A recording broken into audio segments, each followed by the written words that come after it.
fun to be here. This is my first SaaStock.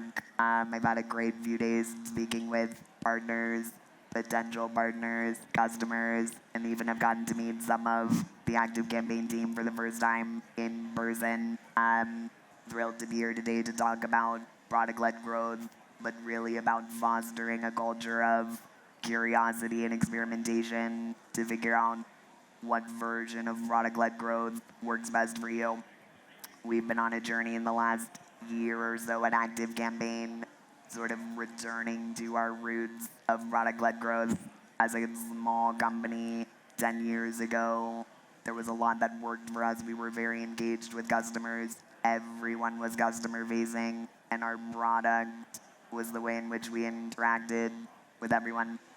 As we scaled, we introduced a lot of barriers, and we realized last year we're playing a game that isn't ours, and we should go back to what works. And so we're on a journey back to product-led growth, and I've been happy to lead some of that.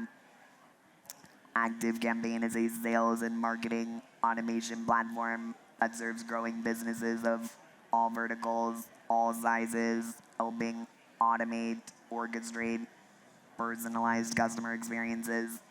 I lead the product org, which includes product marketing, design, enablement, customer research, advocacy, customer marketing, and we have just been on this tremendous journey to find what version of BLG works best for us.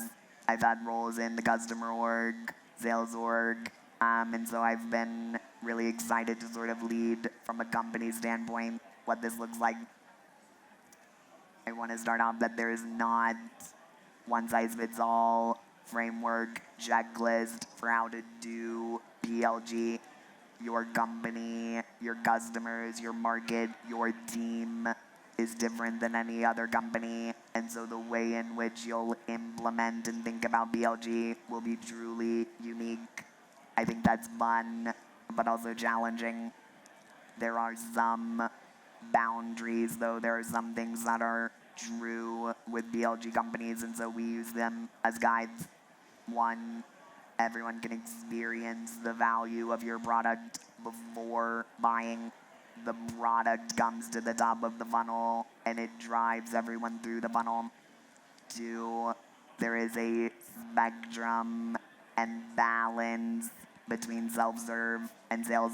Not every PLG company is all self-serve, and certainly not every PLG company is all sales-led, but there is a balance there that every company has to figure out what makes sense and what are we comfortable with.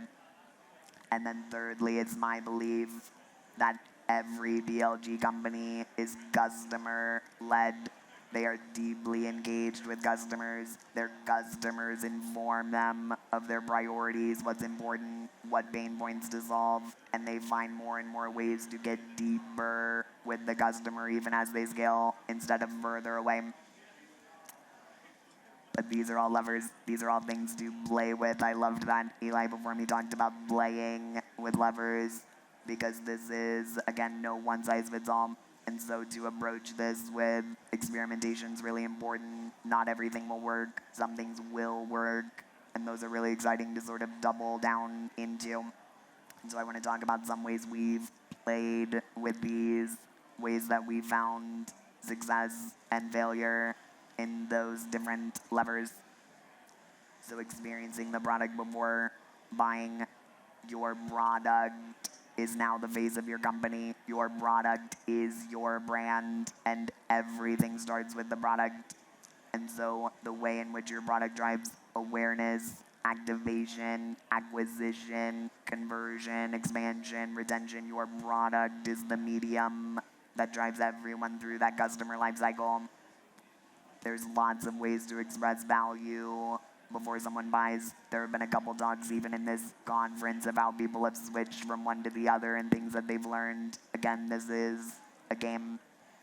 Freemium. We have a competitor, HubSpot. Many of you are probably aware of them. They have a free CRM product, free forever. Their customers never have to pay for it. It is lightweight. It is valuable. And the hope is someone finds enough value out of it and they want even more, that they'll expand into our paid product. We tried a freemium 10 years ago. The difference is that our value is automation, sophisticated, robust automation. To give that in a forever free product felt a little bit like undervaluing what we were really offering to the market. But to remove it from the free product is almost like, well, no one's experiencing the value then. They're getting this lightweight solution, and there's no idea of what's on the paid plan if automation isn't part of it. And so we moved to a free trial model about 10 years ago. We have a 2-week trial. We still made it frictionless, no credit card required, you're not auto-converted, but we feel really confident in that 2-week trial because our customers can activate really quickly. They can get in, they can get their contacts in, they can automate, they can turn it on, often way before that 14-day mark, and so customers convert before. A lot of companies won't have that activation time frame. Theirs is longer, maybe there's more implementation. I still think there's really interesting ways that you can get people experience in your product without maybe a limited free trial or potentially undervaluing what you offer. So lots of companies do demos on the site, videos. You can sort of see a baked use case and how it would look. Airtable's doing really interesting things with entire apps that are every single view that you could possibly want, and you sort of see how it would work for different use cases, different verticals. I've even seen platforms that are bringing like builders onto their website builders, landing page builders. You can now build pages and landing pages on the site. You're not even an account yet, you're not a user, you're just playing on the site.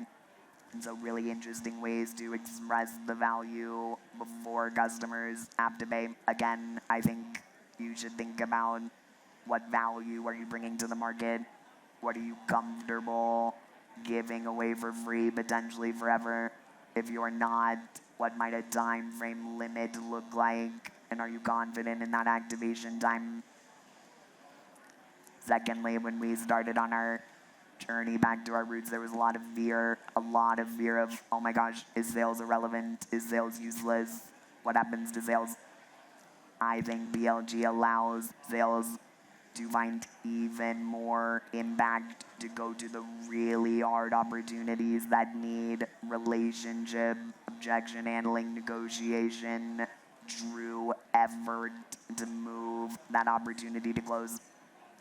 We learned this hard way as we scaled our team, especially our sales team. They kept saying more leads, and we were like, yes, more leads, and we just gave them everything, usually trial accounts. What we found is that these trial accounts were high intent. They were using the trial, and they maybe had like one question. They were like, how does this work? And we were like, I see your question. We're going to now enter you into a 20-step sales motion with all of these meetings and these handoffs. Thank you for your question. We were forcing our customers into a motion that they weren't asking for. They had one question, and we were forcing it into sales. And so as we looked at what is this balance between self-serve and sales, we created a customer activation team. This is very different than an SDR or a BDR. They have one goal, one job. Prospects have questions. Their job is to answer them in the product and get them activated. Now, of course, if a complex deal comes in or a large opportunity, they pass it to sales, but their job is not quota carrying. It's not how many dials they did that day. It's not how many passes. Their job is questions and answers to get people activated in the product. We've seen massive growth with this and trial conversions, but also just on not forcing our customers through a motion that they didn't need. They're going to close on their own. They had a question in the trial. They got answered. They closed. So really interesting balance between what's self-serve and what's sales. What this has provided an opportunity into is now our sales team is heavily focused on going and finding new ARR that isn't in our funnel. They have moved more to an outbound model. How do we go find people that are not aware of us and get them interested while we allow product and the cat team? They meow whenever you say cat. It's very unsettling. But the CAD team to close those deals self-serve. Lastly, again, product-led companies are customer-led. I think thinking about how influential your customers are to what you're doing with your product is critical. And how are your product teams engaging with your customers? Again, as we scaled, we just kept introducing more and more and more barriers. I had PMs reading reports of what was happening in tickets and what questions were. Earlier this year, we had all of the product org start spending every other week 2 hours in level 1 support, not shadowing, not watching someone answer tickets, but actively answering questions that their customers had and feeling a sense of ownership to have the answer. This has built such a level of empathy that I've seen roadmaps slightly tweaked where PMs will now say, ooh, we really need to fix this error messaging, or we need to fix this help documentation, or I really want to solve this question that comes up every single time I am answering tickets, and they are prioritizing those pain points above maybe shiny new features or things that they've been thinking about that would be net new, and that empathy has grown deeper and deeper and deeper over the months. Secondly, earlier this year, we introduced our inaugural customer advisory board. 15 power users, partners, direct accounts that are experts in our customers and our market. We're doing this a little differently. This is not a GAB that meets every quarter and steak dinners with the executive team. This GAB is directly engaged with our product teams on backlog items. Is this valuable? Should it be prioritized? Does this messaging make sense? What are we missing? So they are working day in and day out with product design, product marketing, and engineering on the value of our roadmap. So we're not necessarily talking 3-year, 5-year strategic vision, but we are talking daily choices that will impact us in 5 years. This has been twofold. A, we're getting deeper customer feedback than we've ever had, but also these CAB members are going to the market and saying, I get to tell ActiveCampaign product teams what's important. This is amazing. They listen to their customers. They drive this customer sentiment that we are empathetic and customer-led throughout the market. I think what's critical to me is that product-led growth is one facet of a product-led company, and the transformation to a product-led company really thinks about how does everyone in the company know the product, know the customer, and engage with the customer and with the product. This is really difficult, especially as you scale. You might have teams that never have engaged directly with the customer, have never touched the product, and they might say, I've never done that in previous jobs. Why is that important? Again, when we think about when we were a 20-person team and everyone was customer-facing, there was such an engagement and a knowledge that permeated every decision. How might this process work? What would this team do? It was defined by the value we would be providing to the customer. And I think this is critical to success for all companies, is to maintain that in some way. We just created an internal enablement team that is chartered with certifying every person at ActiveCampaign on the product, the customer, and the market. Everyone will go through training, ongoing training, to learn how to use the product, what customers are talking about, and what's going on in the market.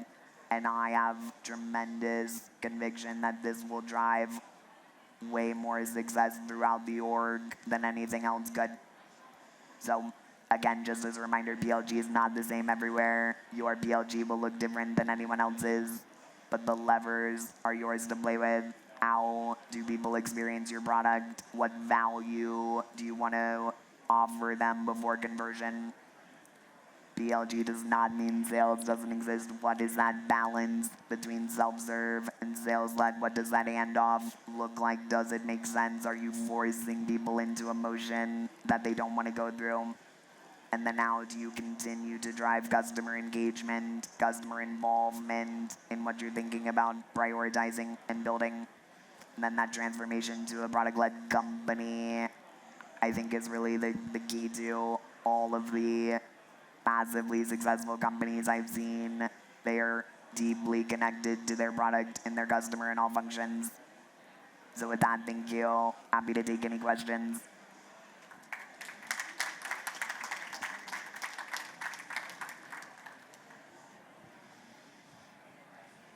All right, we're going to do a little Q&A.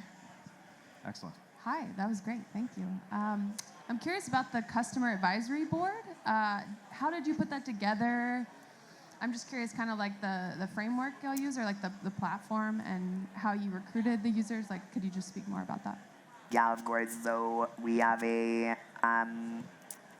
customer programs and insights team that is really responsible for like all incoming feedback. So they had awareness of customers that have really good feedback that are very in tuned. We also solicited nominations from our customer org.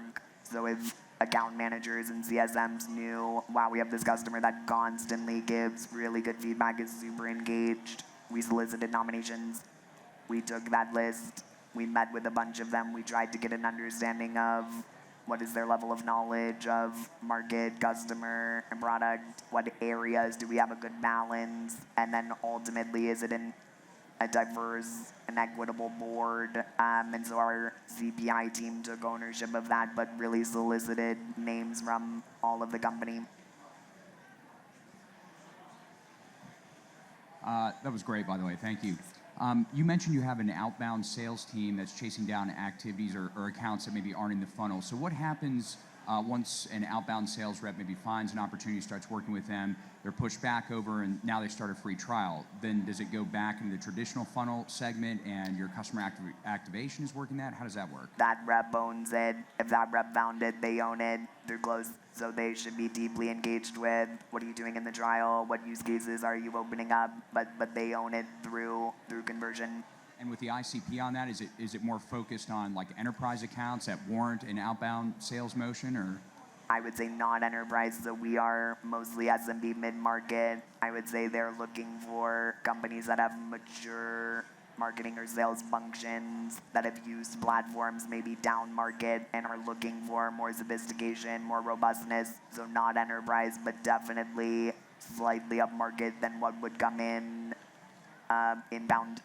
Cool, thank you. I think there was, yeah, you want to take? Right there we go. Excellent. Are you guys using AI right now for customer feedback? For what? Customer feedback. We are not. So right now we are using AI for generative content in the platform, and we're thinking about how AI enables our customers to do their jobs quicker, faster, moving their cognitive load up to higher impact tasks. We have not yet started looking at how AI can help our own customer experience with our service, help documentation, chats, things like that. But and that will probably parallel path pretty quickly. Sounds like a drift conversation, maybe. Yeah. Scott. Excellent, great. Wonderful. Any other questions? One more. I think we got time. Oh, okay. Yes, you in the back. Hey, thanks so much for the talk. Quick question. You said that the sales team went from getting fed a bunch of inbound leads to not. Can you just talk through what that organizationally was like? Painful. It was painful, but we really thought about, we have sales members that are deeply product knowledgeable. A lot moved into our GAT team, so a lot moved into now thinking about activation and solving customer problems, and then many moved into an outbound motion that we knew was going to take some time to get ramped. So they've been figuring out what that looks like. Each month is pretty much doubling in closes, but I think that team had to know it was going to be a bit of a slower start, but it was painful to switch that model pretty abruptly. Excellent. I think we had one more right up here in the front as well. Yeah, he's bringing the mic to you in 1 second. All right, getting some exercise today. For upselling existing customers, have you seen that you can do all of that through PLG and you still don't need the sales team? Or does it just completely depend? Can you maybe speak to how PLG has helped with the upsell process? Yeah, I would say we certainly have ideas of product qualified leads that we use to send to sales. I would say those probably weren't operationalized in the best way, and so we have just resulted in let's let the product drive that. We're doing some experimentation with our growth team on how to do more of that. But I would say sales is not necessarily thinking about a cross-sell motion right now. Excellent. That helpful?